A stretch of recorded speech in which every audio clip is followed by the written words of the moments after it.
देर आयद हमेशा ना दुरुस्त आयद, और अब तो खिसियानी बिल्ली खंबा नोचे, लकीर पीटने का सिलसिला ही जारी है। आपने बता दिया कि दुनिया इसको बाय नहीं करेगी।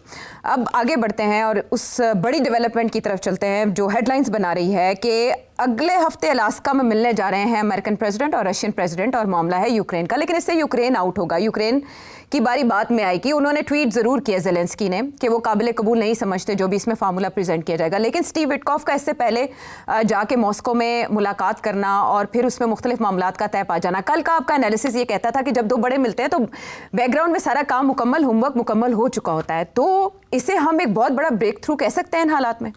नहीं, मैं नहीं समझता ब्रेक थ्रू कह सकते। अभी मैं सुन रहा था मार्क रूबियो बात कर रहे थे, इशारा किया कि हमने कुछ होमवर्क कर लिया है, जिसकी बात मैंने की थी कि कुछ ना कुछ तो होमवर्क पहले किया जाता है। उसके बाद आपने देखा कि डोनाल्ड ट्रंप का भी स्टेटमेंट एक आया कि सेटलमेंट जो भी होगी उससे यूक्रेन को कुछ अपनी जमीन जो है वो देनी पड़ेगी रशिया। इसका ये मतलब है इसके ऊपर बिहाइंड द सीन्स अग्रीमेंट हो गई है कि अमेरिका को कोई प्रॉब्लम नहीं है जी। और रशिया अगर कहता है कि ये जमीन जो है ये अब हमारी है, यहाँ हमारी रेट चलेगी और यूक्रेन का हिस्सा नहीं रहेगी, तो इसके ऊपर सेटलमेंट हो सकती है। और ये डोनाल्ड ट्रंप ने इशारा कर दिया। अब बड़ी इंटरेस्टिंग बात यह है, दो तीन चीजें इसमें मैं कहना चाहूंगा। इसका मतलब है कहीं तो प्रोग्रेस तो हुई है। अच्छा। ये मार्क रूबियो ने जो बात की है, मगर इंटरेस्टिंग बात यह है कि दो, एक तो ये कि क्या रशिया का सिर्फ यही डिमांड है या और भी कोई डिमांड है जिसका भी जिक्र नहीं आया है, उसके ऊपर और बहस होगी। दूसरी बात यह है कि क्या ये भी जो है अगर कम से कम इसके ऊपर अग्रीमेंट हो जाए तो क्या ये यूरोप और यूक्रेन मानेंगे इस बात को? तो ये दूसरा सवाल है, मैं भी जवाब देता हूँ। तीसरी इंटरेस्टिंग चीज ये है कि अलास्का के अंदर ये तय हुआ कि वहां हम मिलेंगे। हाँ। अब अलास्का जो है is technically part of United states, मगर अलास्का के साथ जो स्पेशल ट्रीटी है between the state of Alaska और अमेरिका, वो याद रहे कि अलास्का एक जमाने में रूस का हिस्सा था, रूस ने ये बेचा था अमेरिका को, तो उस वक्त के कोई टर्म्स भी कंडीशंस भी इसकी सेट हुई थी। उसमें एक ये है कि अमेरिका के कुछ कानून है जो फेडरल गवर्नमेंट के, वो अलास्का के अंदर अप्लाई नहीं करते। फॉर एग्जांपल वहां अगर अमेरिका चाहे तो किसी को एक्स्ट्राडाइट करके या क्रिमिनल प्रोसीडिंग्स उसके खिलाफ नहीं कर सकता। तो इसलिए पुतिन ने अमेरिका का हिस्सा जो कि रशिया ने दिया था वहां मिलने के लिए तैयार है, और वहां कोई क्रिमिनल प्रोसीडिंग्स किसी किस्म की पुतिन के खिलाफ नहीं हो सकती। तो इट्स सेफ प्लेस। दूसरी रिक्वायरमेंट ये होती है कि न्यूट्रल हो। अब ये इतना न्यूट्रल तो नहीं है, मगर कम से कम प्रोटोकॉल यहाँ ठीक ठाक हो सकता है। तो ये तीन कंडीशंस होती हैं, न्यूट्रलिटी, प्रोटोकॉल और सिक्योरिटी। तो मेरा ख्याल है ये सोचते हुए कि एक कंसेशन दी है रशिया ने कि ठीक है हम अलास्का में कर लेते हैं, यहाँ कतर में नहीं करते, यूएई में नहीं करते, अलास्का में कर लेते हैं। एंड ऑब्वियसली डोनाल्ड ट्रंप से देखे ना, वो अमेरिका आया था तो हमने बात की। सो ये बातें तो हो गई। अब आगे जो बात है कि क्या डील किस किस्म की होने जा रही है या हो सकती है या नहीं होगी। अब देखिए, डोनाल्ड ट्रंप के जो ऑब्जेक्टिव है, मकसद है, वो शॉर्ट टर्म है कि अभी कुछ हो जाए, अभी जल्दी से हो जाए, तो मुकम्मल हो जाए, एक अग्रीमेंट सीज फायर हो जाए, किसी तरीके से सीज फायर हो जाए। फिर मैं ये कह सकता हूं कि देखिए मैंने इंडिया पाकिस्तान का सीज फायर करा दिया, यूक्रेन का सीज फायर करा दिया, उधर आजरबाईजान और आर्मीनिया का मैंने जंगी रोक दी जो कि 150 साल से चल रही थी। अब तो मुझे नोबेल प्राइज मिलना चाहिए ना। और आज आपने देखा कि वो बैठे हुए थे उनके प्रेसिडेंट और प्राइम मिनिस्टर के साथ, आजरबाईजान के और आर्मीनिया के, और दोनों ने वो साइन वाइन कर रहे थे और बड़ी तारीफें हो रही थी और तालियां बज रही थी। तो और वहां उन्होंने आजरबाईजान वालों ने तो ये भी कह दिया कि जी हम तो आपको नॉमिनेट करेंगे नोबेल प्राइज। अब जाते जाते मैं ये कह दूं कि नरेंद्र मोदी को भी कुछ समझना चाहिए कि डोनाल्ड ट्रंप चाहता क्या है। बहरहाल आज अगर नरेंद्र मोदी कह देना कि हम नॉमिनेट करने लगे हैं डोनाल्ड ट्रंप को फॉर नोबेल प्राइज, तो ये टैरिफ जो है ये 10% पे आ जाएंगे। लेकिन उन्होंने काफी देर नहीं कर दी, ट्रेन मिस नहीं कर दी ये कहने में। नहीं, ये ट्रेन कभी नहीं मिस होती सियासत के अंदर। अच्छा। देर आया दुरुस्त आया। अच्छा, तो अभी भी आप समझे कि नरेंद्र मोदी साहब भी सीखे कुछ इन लोगों से, पाकिस्तान से सीखे और इनसे सीखे। अब आइए कि क्या डील किस किस्म की हो सकती है। देखिए, मैंने कल भी कहा था कि पुतिन को 3 चीजें चाहिए। शॉर्ट टर्म की नहीं चाहिए, उसको लॉन्ग टर्म चाहिए। ट्रंप को शॉर्ट टर्म चाहिए। तो अब अच्छा। कैसे दोनों मिलेंगे? लॉन्ग टर्म में क्या चाहिए उसको? उसको चाहिए इमीडिएट, ये जो 4 इलाके हैं, इसको, ये रशिया का हिस्सा बन जाए, यूक्रेन को तोड़ दे। जी। यूक्रेन नहीं।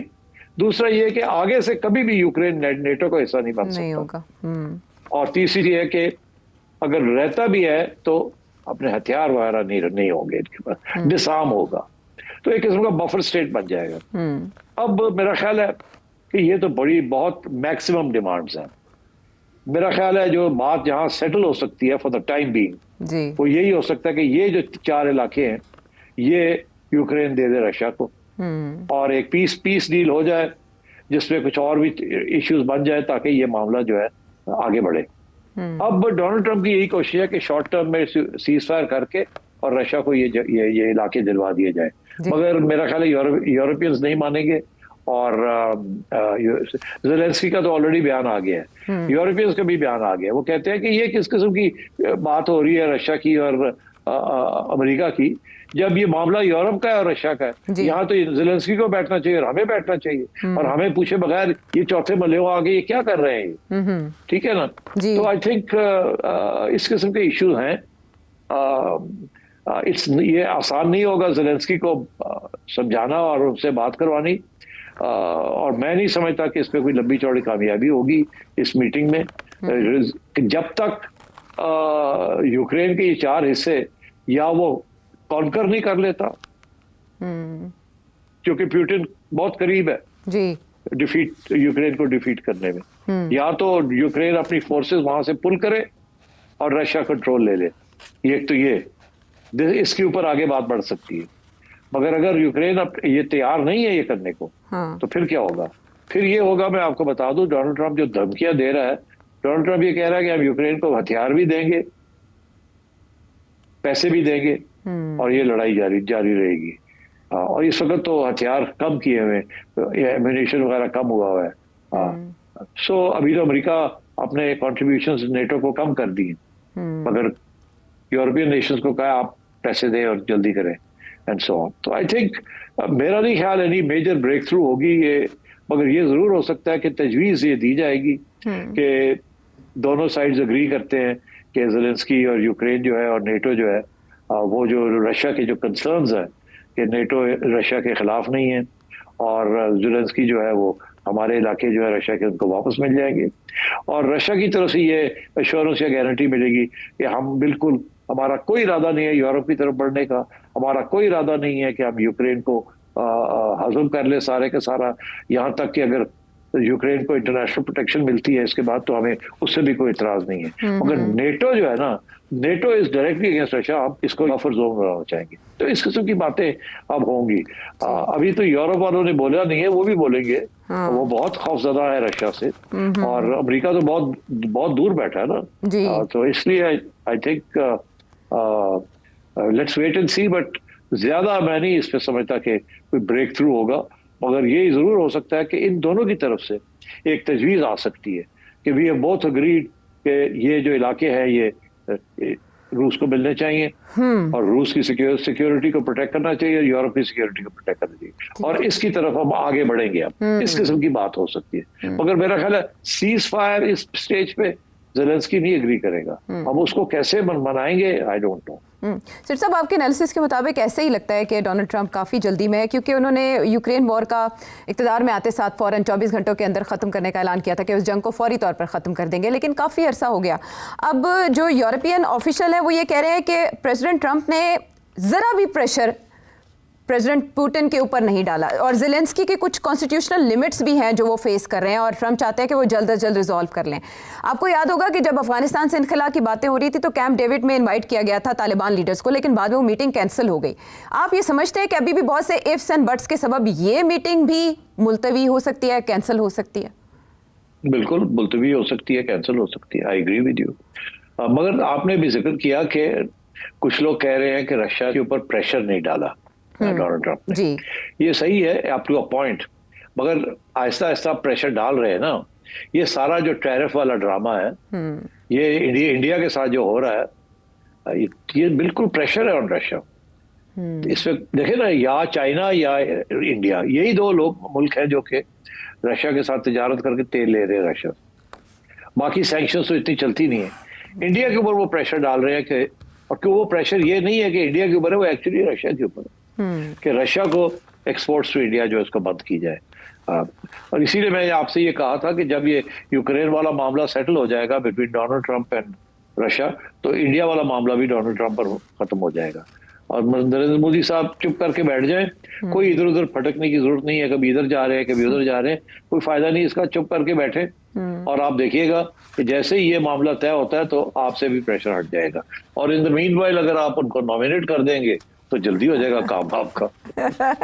मुफ्त मशवरा है सेठी साहब की जानिब से। बहरहाल बहुत से अगर मगर हैं मौजूद, लेकिन सेठी साहब के मुताबिक ये ब्रेक थ्रू नहीं होगा, डेवलपमेंट हो सकती है, पेशरफ्त हो सकती है। तो देखते हैं अगले हफ्ते तक क्या कुछ होता है। लिस्ट है तवील, लेकिन सबसे पहले हम सरगोधा से शामिल करते हैं मुआविया साहब का सवाल। मरीम नवाज शरीफ साहबा ने जो प्रोग्राम शुरू किया है, राशन कार्ड वाला अच्छा प्रोग्राम है, लेकिन अभी तक बस्ती पंजाब में शुरू नहीं हुआ। दूसरा सवाल ये है कि अगर ये माहाना की तरतीब बना लें 4000 5000 जैसे बेनजीर इनकम सपोर्ट प्रोग्राम, तो वो सही नहीं है। कार्ड बना दें या मंथली दे दें पंजाब की तर्ज पे, जैसे वो स्कूल के बच्चे जो पढ़ते हैं औरतों के, उनको पैसे देते हैं, ये भी शुरू कर लें। तो ये मशवरा दें नजर।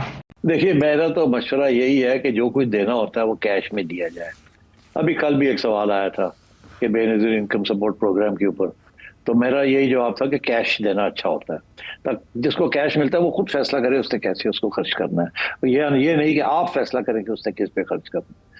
तो इसलिए अब ये जो राशन कार्ड है, मेरा ख्याल है ये कोई 12 लाख के करीब राशन कार्ड डिस्ट्रीब्यूट होंगे अब ये 6 माह के अंदर, ये पीरियड है, और सारे पंजाब को कवर करेंगे। तो ये सिर्फ लाहौर के लिए नहीं है या एक दो शहरों के लिए नहीं, सारा पंजाब को कवर करेंगे। और 3000 रुपए तक आप इसको इस्तेमाल कर सकेंगे फॉर फ्री। उसके अलावा आपने जो भी इसके ये 3000 में खरीदेंगे वो आपको 20% डिस्काउंट में मिलेंगी। तो इस किस्म की सहूलियात है। मैं समझता हूँ इट्स अ वंडरफुल इनिशिएटिव, अच्छी पॉलिसी है।